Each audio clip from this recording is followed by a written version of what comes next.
आध्यात्मिक वर्षा ज्ञान के इस निर्मल संगम में आप सबका स्वागत है। आज हम एक ऐसे विषय की गहराइयों में उतर रहे हैं जो सदियों से, सही कहूं तो हजारों सालों से इंसान को रास्ता दिखाता आया है। एक ऐसा सत्य जो मन को शांति देता है और आत्मा को एक नई रोशनी देता है। मैं ये भी बताना चाहूंगा कि ये जो गहन चर्चा हम कर रहे हैं, इसका संकलन और लेखन कैप्टन श्याम बहादुर चौहान ने किया है। और इसमें बारीकियों को जोड़ने के लिए, मतलब इसे और सटीक बनाने के लिए, आज की एआई तकनीक की भी मदद ली गई है। हम उनके इस अद्भुत काम के लिए वाकई आभारी हैं। तो आज हम कहाँ जा रहे हैं? आज हम श्रीमद् भगवद गीता के दूसरे अध्याय सांख्य योग के 12वें श्लोक पर बात करेंगे। सांख्य योग मतलब ज्ञान का मार्ग, और ये वो क्षण है, कुरुक्षेत्र का मैदान। अर्जुन पूरी तरह मोह और दुख में डूबे हुए हैं, अपने ही लोगों के खिलाफ लड़ना है। और ठीक उसी वक्त भगवान कृष्ण जीवन के एक बहुत बड़े रहस्य से पर्दा उठाते हैं, आत्मा की अमरता। तो आज की इस बातचीत का लक्ष्य क्या है? हम इस एक श्लोक से ये समझने की कोशिश करेंगे कि आत्मा असल में है क्या, ये हमेशा रहने वाली, कभी ना खत्म होने वाली क्यों है, और सबसे जरूरी बात, ये हजारों साल पुराना ज्ञान आज हमारे जीवन में, हमारी रोजमर्रा की मुश्किलों में, हमारी खुशियों में, हमारे दुखों में कहाँ फिट बैठता है। ये कैसे हमें एक स्थिर और निडर जीवन जीने में मदद कर सकता है। चलिए शुरू करते हैं। तो वो कौन सा श्लोक है जिसने अर्जुन के मन की उथल पुथल को शांत करने की दिशा में कह सकते हैं पहला कदम रखा? क्या शब्द है वो? श्लोक कुछ इस तरह है। न त्वेवाहम जातु नासम, न त्वम नेमे जनादिपाह, न चैव न भविष्यामः सर्वे वयमतः परम। 2.12।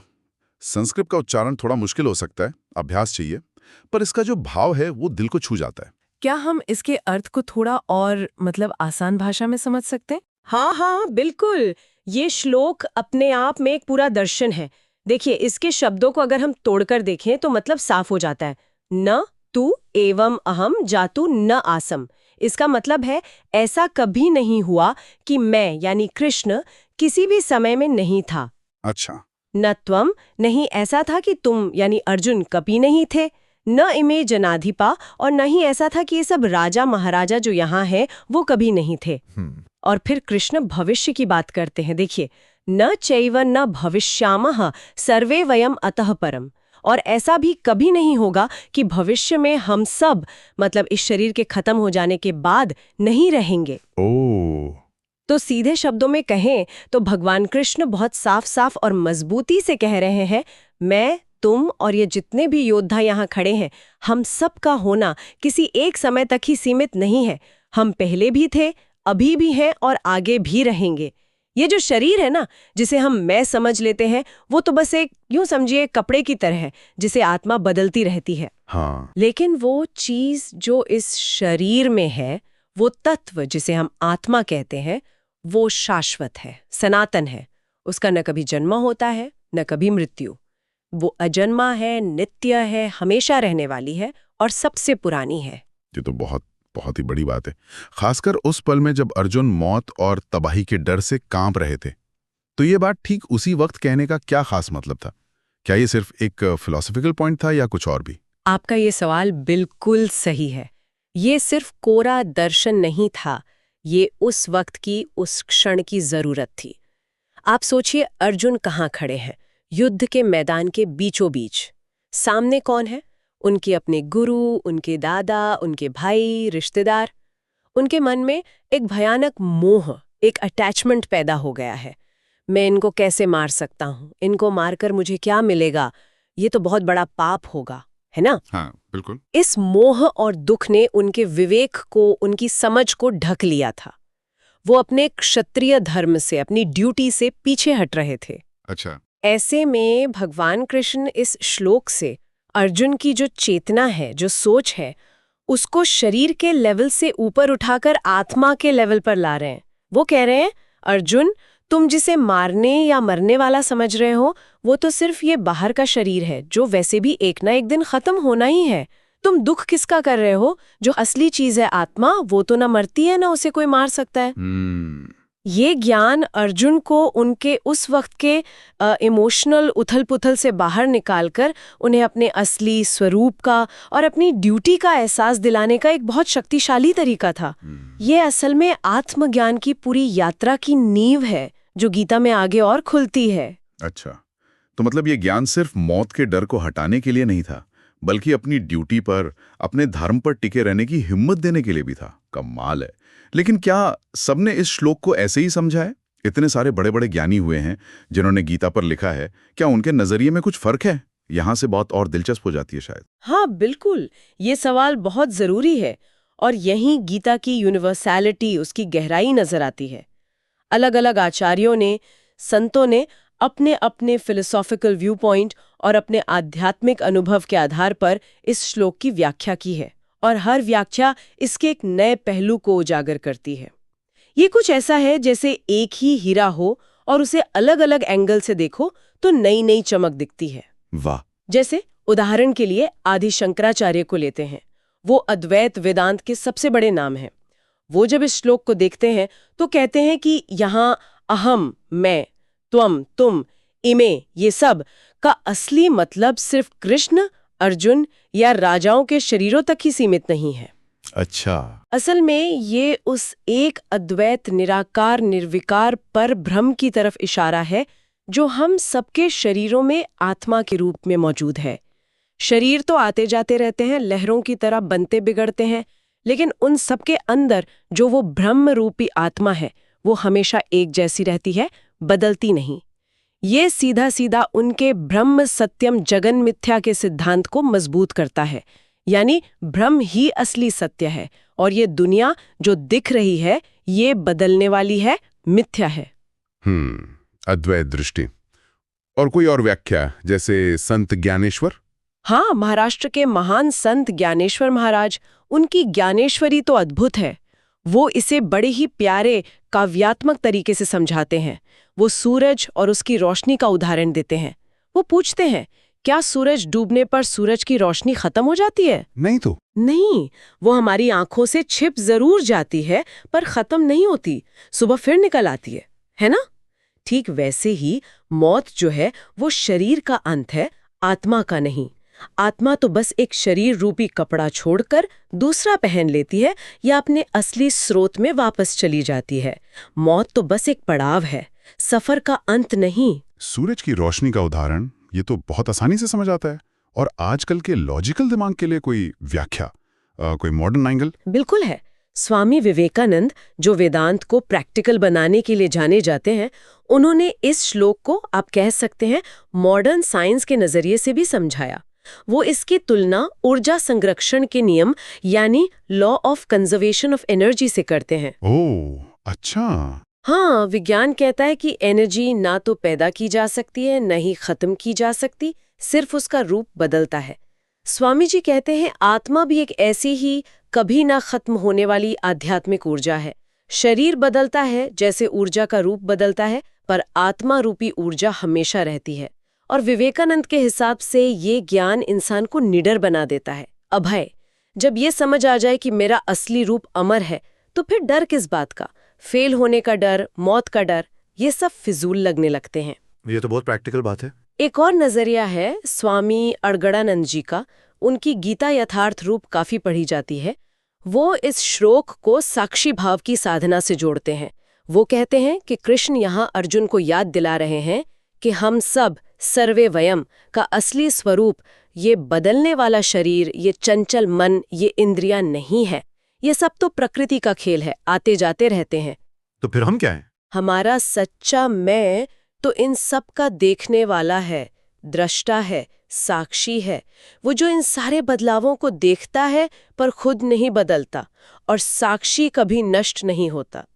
ये नजरिया हमें जीवन के सुख दुख में फंसे बिना उनसे थोड़ा अलग हटकर जीने में मदद करता है। दृष्टा भाव। और गीता प्रेस की व्याख्या, वो तो बहुत लोगों तक पहुंची है। जी हाँ, गीता प्रेस गोरखपुर की व्याख्या बहुत सरल, सीधी और भक्ति पर आधारित है। उनके अनुसार भगवान कृष्ण खुद अपने भक्तों को, अर्जुन को और हम सबको ये भरोसा दे रहे हैं, डरो मत। तुम, मैं, ये सभी प्राणी असल में आत्मा है और आत्मा अमर है।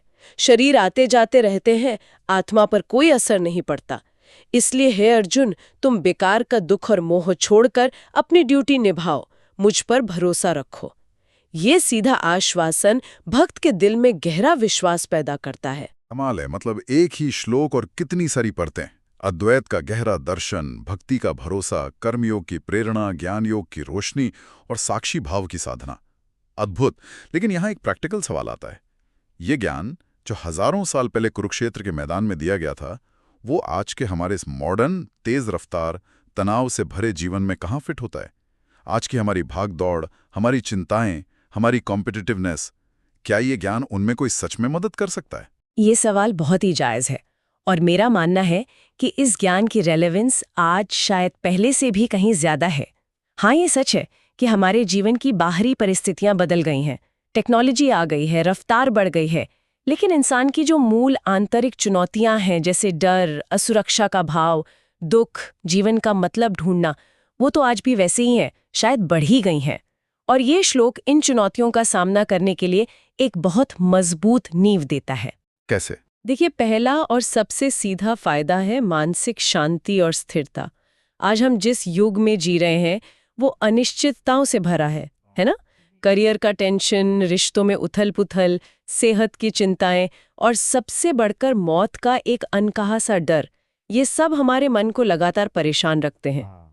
ऐसे में ये गहरी समझ कि मैं ये 5-6 फीट का खत्म हो जाने वाला शरीर नहीं, बल्कि एक शाश्वत, कभी न खत्म होने वाली आत्मा हूँ, ये एक तरह से एक मजबूत साइकोलॉजिकल शील्ड का काम करता है।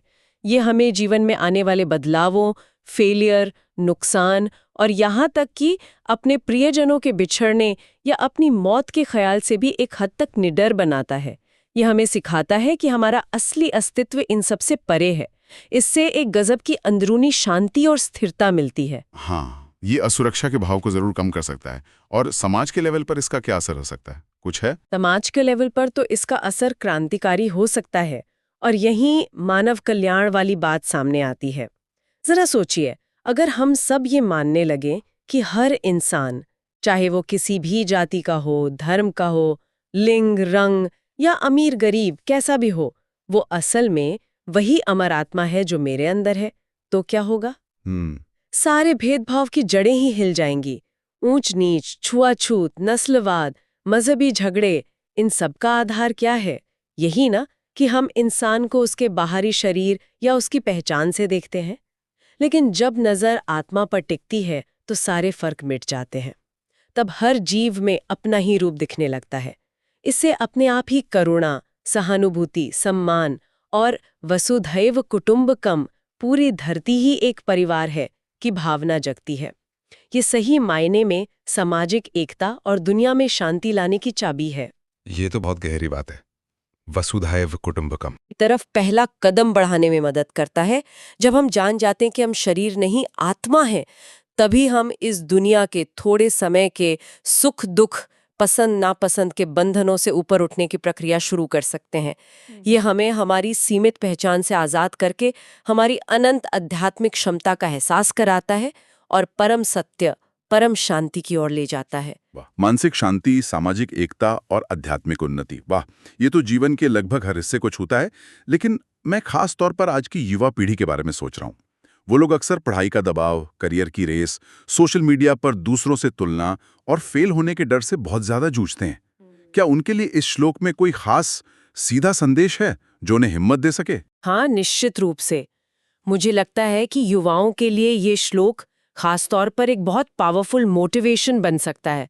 उनके लिए इसमें कई जरूरी संदेश छिपे हैं जिन्हें अगर वो समझें और अपनाएं तो उनका जीवन बदल सकता है। जैसे? पहला संदेश है, डरो मत, निडर बनो। तुम ये खत्म होने वाला शरीर नहीं हो जिसे इम्तिहान में फेल होने से, नौकरी ना मिलने से या किसी के रिजेक्ट कर देने से कोई परमानेंट नुकसान हो सकता है। तुम वो असीम अविनाशी आत्मा हो। तुम्हारी काबिलियत, तुम्हारी कीमत इन बाहरी कामयाबियों या नाकामयाबियों से कहीं ज्यादा बड़ी है।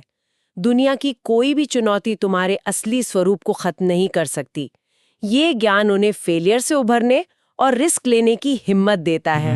ये तो बहुत जरूरी है आजकल। दूसरा संदेश है, अपनी ड्यूटी पर ध्यान दो, नतीजे पर नहीं। जैसे कृष्ण ने अर्जुन को मोह और डर छोड़कर अपने क्षत्रिय धर्म का पालन करने को कहा, वैसे ही ये श्लोक युवाओं को सिखाता है कि वो भावनाओं के उतार चढ़ाव में बहने या नतीजे की बहुत ज्यादा चिंता करने के बजाय पूरी ईमानदारी और कंसंट्रेशन से अपने मौजूदा काम पर, चाहे वो पढ़ाई हो, कोई हुनर सीखना हो या कोई जिम्मेदारी निभाना हो, उस पर ध्यान दें। कर्म करना हमारे हाथ में है, फल तो परिस्थितियों और ऊपर वाले के हाथ में है। ये कर्मण्येवाधिकारस्ते मा फलेषु कदाचन का ही प्रैक्टिकल रूप है। बिल्कुल, कर्म पर फोकस। और तीसरा, जीवन को एक बड़े पर्सपेक्टिव से देखो। ये श्लोक याद दिलाता है कि जिंदगी सिर्फ कुछ सालों की पढ़ाई, एक नौकरी या कुछ पैसा कमाने तक ही सीमित नहीं है। ये एक अनंत यात्रा है। इस बड़े सफर में छोटे मोटे उतार चढ़ाव, कामयाबी नाकामयाबी तो आते जाते रहेंगे। किसी एक फेलियर से या एक मुश्किल से जिंदगी खत्म नहीं हो जाती। ये समझ युवाओं को ज्यादा फ्लेक्सिबल, सहनशील और होपफुल बनाती है। वो जीवन की छोटी मोटी हार जीत से ऊपर उठकर एक बड़े मकसद के लिए जीना सीखते हैं। निडरता, कर्तव्यनिष्ठा और एक बड़ा नजरिया, ये तो सच में युवाओं के लिए बहुत कीमती बातें हैं। लेकिन कभी-कभी ये आत्मा परमात्मा की बातें थोड़ी एब्स्ट्रैक्ट लगती हैं, है ना? खासकर जब हम इसे किसी ऐसे इंसान को समझाना चाहें जो इन बातों से परिचित ना हो, या मान लीजिए बच्चों को। क्या इसे समझने का कोई सरल ठोस तरीका है? आपके स्रोत में शायद एक उदाहरण का जिक्र था। हाँ, वो नदी और सागर का उदाहरण इस गहरे सत्य को समझाने का एक बहुत ही सुंदर और असरदार तरीका है। सोचिए, एक छोटी सी नदी है, पहाड़ों से निकली, मैदानों में बह रही है और सागर की तरफ बढ़ रही है। जैसे जैसे वो सागर के पास पहुंचती है, उसके मन में एक डर आने लगता है। उसे लगता है कि जैसे ही वो इस विशाल गहरे सागर में मिलेगी, उसका अपना अलग वजूद, उसका नाम, उसका रूप, उसकी पहचान सब खत्म हो जाएगा, वो मिट जाएगी। वो डरते डरते आगे बढ़ती है और आखिर में सागर में मिल जाती है। और तब उसे एक हैरानी भरा अनुभव होता है। वो महसूस करते हैं कि हाँ, उसका वो छोटा सीमित नदी वाला रूप तो नहीं रहा, वो छोटी सी धारा नहीं रही, लेकिन वो मिटी नहीं। उसका पानी, जो उसका असली रूप था, वो अब उस अनंत विशाल सागर का हिस्सा बन गया है। वो खत्म नहीं हुई, बल्कि और भी बड़ी और भी फैल गई है।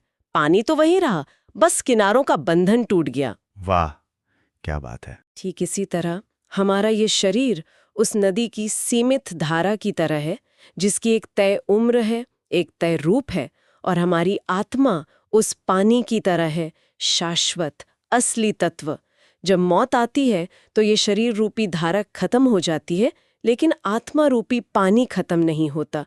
वो या तो अपने विशाल स्रोत, उस परमात्मा रूपी महासागर में मिल जाता है, या फिर अपने कर्मों के हिसाब से किसी दूसरे शरीर रूपी धारा को अपना लेता है। ये उदाहरण बहुत आसानी से आत्मा की अमरता और मौत के डर से मुक्ति का संदेश देता है। नदी और सागर का ये रूपक, ये वाकई इस गहरे विचार को कितना सरल बना देता है। तो अगर हम इस पूरी चर्चा का सार निकालना चाहें, इस एक श्लोक न त्वे वहम जातु नासम का जो सेंट्रल मैसेज है, जो हर सुनने वाला अपने साथ ले जा सके, वो क्या होगा?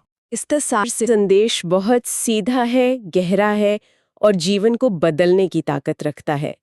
आप ये 5 तत्वों का नाशवान शरीर मात्र नहीं है, आप वो अविनाशी सनातन दिव्य आत्मा है। आपका वास्तविक अस्तित्व अनश्वर है। ये सिर्फ जानने की बात नहीं है, ये मानने और जीने की बात है। ये एक ऐसा सत्य है जो हमें डर से मुक्त करता है, हमें सभी जीवों के प्रति करुणा से भरता है और हमें अपने जीवन की जिम्मेदारियों को ईमानदारी से निभाने की प्रेरणा देता है। और ये समझ हमें ये भी दिखाती है कि चाहे हम बाहर से कितने भी अलग दिखें, कितने भी भिन्न हों, पर अंतर गहरे स्तर पर हम सब एक हैं। हम सब उसी एक शाश्वत चेतना के, उसी परमात्मा के अंश हैं। ये जुड़ाव ही सच्ची एकता का आधार है। बिल्कुल। और मैं श्रोताओं के लिए एक विचार छोड़ना चाहूंगी, जरा गंभीरता से सोचें। यदि हम सचमुच पूरे दिल से इस सत्य को मान लें और इसे अपने जीवन में उतार लें कि मैं अमर आत्मा हूं, तो हमारे रोजमर्रा के फैसले कैसे बदलेंगे, हमारी प्रायोरिटीज क्या होंगी, दूसरों के साथ हमारे रिश्ते कैसे होंगे, हमारी एम्बिशंस का रूप क्या होगा। क्या हम छोटी छोटी बातों पर चिंता करना छोड़ देंगे? क्या हम ज्यादा प्रेम करने वाले, ज्यादा माफ करने वाले, ज्यादा साहसी बन जाएंगे?